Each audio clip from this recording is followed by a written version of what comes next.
We got a ton of feedback to the Chevy Chase segment we did, in which we tore through that CNN documentary about him, in which he reveals himself to be an unrepentant, treatment resistant asshole.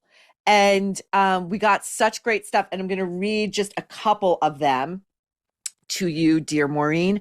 Please do not use my name.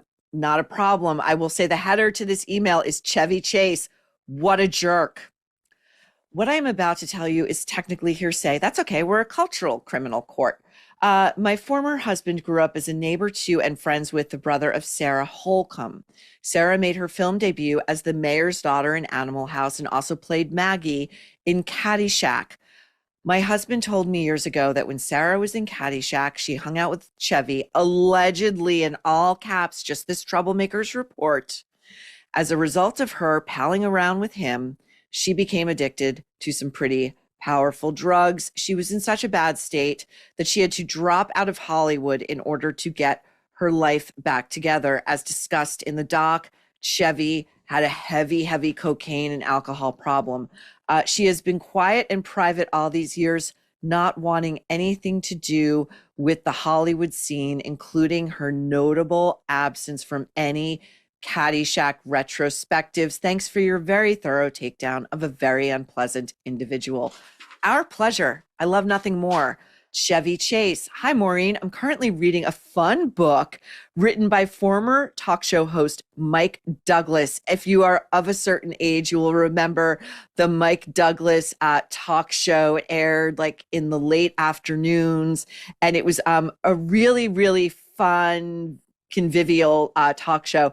His book, his memoir was called "I'll Be Right Back." This Troublemaker included a photo of the book jacket, which is so cool. I love old vintage, it's redundant, excuse me, but vintage like celebrity memoir and like celebrity book cover art. Like, and this one is just chef's kiss. And anyway, Mike writes in his book, this troublemaker, Kim, took a screenshot of it and sent to me. Okay, so this is Mike writing about Chevy being booked on his show to promote one of his National Lampoon vacation flicks. I liked Chevy, Mike writes, and his off-the-wall humor. Would you believe he didn't show up again? Second time he was booked on the show and just didn't show up. And Mike continues, never called before or after to apologize or explain. Of over 30,000 guests booked for the Mike Douglas show, we only had a handful of last-minute cancellations or missed connections, but the only guest that ever outright stiffed us was Chevy Chase twice. And more than one troublemaker emailed to remind me that Johnny Carson, at one point, like Chevy was floated to Johnny as like a potential like substitute host for the Tonight Show. And Johnny shot it down right away. And he said something, I'm paraphrasing, I'm going to try to get it as pinpoint as I can, but that Chevy Chase was such a witless asshole that like he couldn't improvise a fart after a bean sandwich.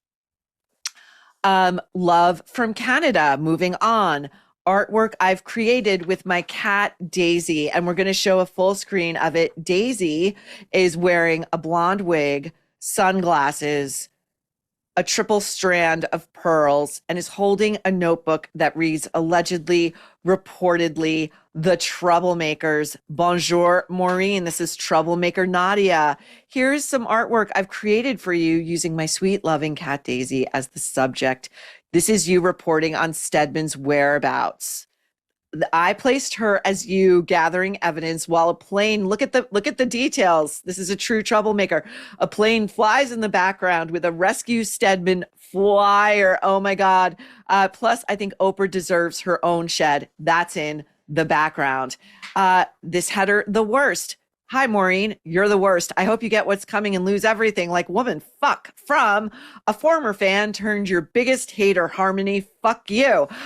I wish you would be more direct, Harmony. What did I do? Okay, that made me laugh out loud. Okay, this feedback maybe controversial, but I actually think it's very salient. And this is a troublemaker. Her name is Angela, and she is saying the thing that polite media will not say. And you know what? It deserves to be said because I wrote about this in Ask Not. I wrote about the horrible, abhorrent way that Caroline Kennedy and her husband Ed treated Anne Freeman, the grieving mother of Carolyn Bessette and Lauren Bessette, who JFK Jr., through his own recklessness, if not a suicidal, murderous impulse, killed her two daughters. And when Anne went to meet with what she thought was going to be a one-on-one with Caroline Kennedy, Caroline never showed. Instead, she sent her husband, Ed, who, according to Robert F. Kennedy Jr.'s diaries, which I have seen with my own eyes and I write about and Ask Not, I will never forget the phrasing that RFK Jr. used, that Ed, quote, bullied the shattered, grieving mother. Hi, Maureen. I remember reading that Caroline and her husband, Ed, were not very sensitive to the Bessette family after the plane crash. I hope they haven't experienced similar behavior from others now that they have lost their own daughter to a tragedy. Moving on, Timothée Chalamet Ding Dong, who some of you have suggested we amend, and I kind of like it for award season, to Timothée Chalamet Ding Dong Ping Pong, or should it just be shortened to Timothée Chalamet Ping Pong? You tell me, dear Maureen. Timothée Chalamet, don't care if I spell his name right or wrong here, couldn't agree more. You know, when you see AI, like with Google AI or whatever, and you can tell like what celebrities are really landing in the culture or have made it because they autocorrect like difficult last names. He's one of them. Okay. It's a harbinger of things to come. Okay. Timmy, this troublemaker says, is an absolute buffoon. I didn't know this. Troublemaker Elisa, if I'm pronouncing your name correctly, he proudly proclaims he nearly ruined his own eyesight just so he could wear real glasses for Marty Supreme. What? I mean, who the F cares? The audience doesn't know the difference. I agree. I don't even know if I believe it. And also, apparently, Timmy has adjusted his timeline of how long he spent in training to be an authentic underground ping pong player. And I think we've expanded the timeline from 2 years to 6 years, which, I mean, if you're telling me Marty Supreme was even written 6 years ago, I doubt it.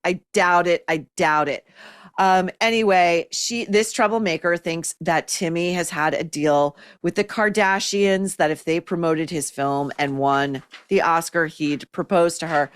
Headline, subject line, Timothée Chalamet's latest cinematic art, prefigured by a 2007 garbage comedy film. This is Ryan, troublemaker Ryan. You are not the only one to point this out, and I love it. Every time I hear about Timothée Chalamet's latest Oscar bait movie, I am reminded of the 2007 film Balls of Fury. Balls is not a terribly good, just my opinion, screwball comedy. It's a comedy about a high-stakes underground table tennis tournament controlled by an East Asian organized crime syndicate. I cannot get over the fact that Chalamet is trying to rig the sport for serious drama after almost 20 years since Balls demonstrated the ridiculousness of doing so. Hello there, Maureen. Oh, Maureen, you and I both certainly do not judge. As my very judgmental mother used to say, I don't judge, I describe. I love it. Your faithful troublemaker, Jan. Okay, this is the last one. I saved this one made me laugh out loud. This is a regular correspondent named Wayne. And I'm also just going to give a shout out right now to Armando of, quote, I love you too much. Armando, we have not heard from you recently. We hope everything is okay. Please email us and let us know how you're doing and that all is well. Now, this is from Troublemaker Wayne. Again, dear Maureen, true story. I am pleased to report to you that Stedman Graham is back home and I have to let Teddy know. I have to let him know of this latest update in his ongoing open investigation and still in one piece after his latest harrowing assignment with Delta Force. In Wayne's version of Stedman's alternate life, his explanation, his his absence from the scene, let alone Oprah's side or vicinity, has to do with Stedman being special ops in Delta Force, which involved snatching Venezuelan President Maduro and his wife. In fact, Stedman has asked me to convey a personal message to you. Stedman writes, Maureen, on the way back to the chopper, Mrs. M assaulted me pretty badly for a while. I didn't think the biting, kicking, and screaming would ever end. You have to understand that I haven't been pummeled that bad since I told Oprah maybe she should start thinking about losing a pound or two. But the wife of a dictator and despot could never match Oprah's sadism. No, not even in the same league. Oprah would tie me to a chair. Then she and Gail would flick lit cigarettes at me, and the evil laughter and cackling never let up. I still wake up in the middle of the night in cold sweats hearing Oprah's voice. I am the devil's daughter, Stedman, and you just crossed the line. Her eyes were glowing, luminescent, green and red. They both had grown, pointed tails and sprouted horns, and they were now standing before me on hooves. In a burst of adrenaline, I managed to get my hands free. I vaulted from the abandoned warehouse where she was holding me captive. I can still hear her words echoing in the night air. As long as you are alive, Stedman, you will never be safe. You can run, but you can't hide. I am the devil's daughter. Do you hear me, Stedman? I am the devil's daughter. True story. Stedman, get a burner phone, man. Reach out to Nerve HQ. Go to a library. Go to a public library, a public space, an internet cafe. Do an anonymous URL and get in touch with us. We will send. Teddy is ready to send SEAL Team 6 for an extraction. As the weather gets colder, blood pressure tends to rise due to multiple factors. You've got the narrowing of blood vessels, increased cravings for salt, and less physical activity. But you have the ability to take control with 120 Life.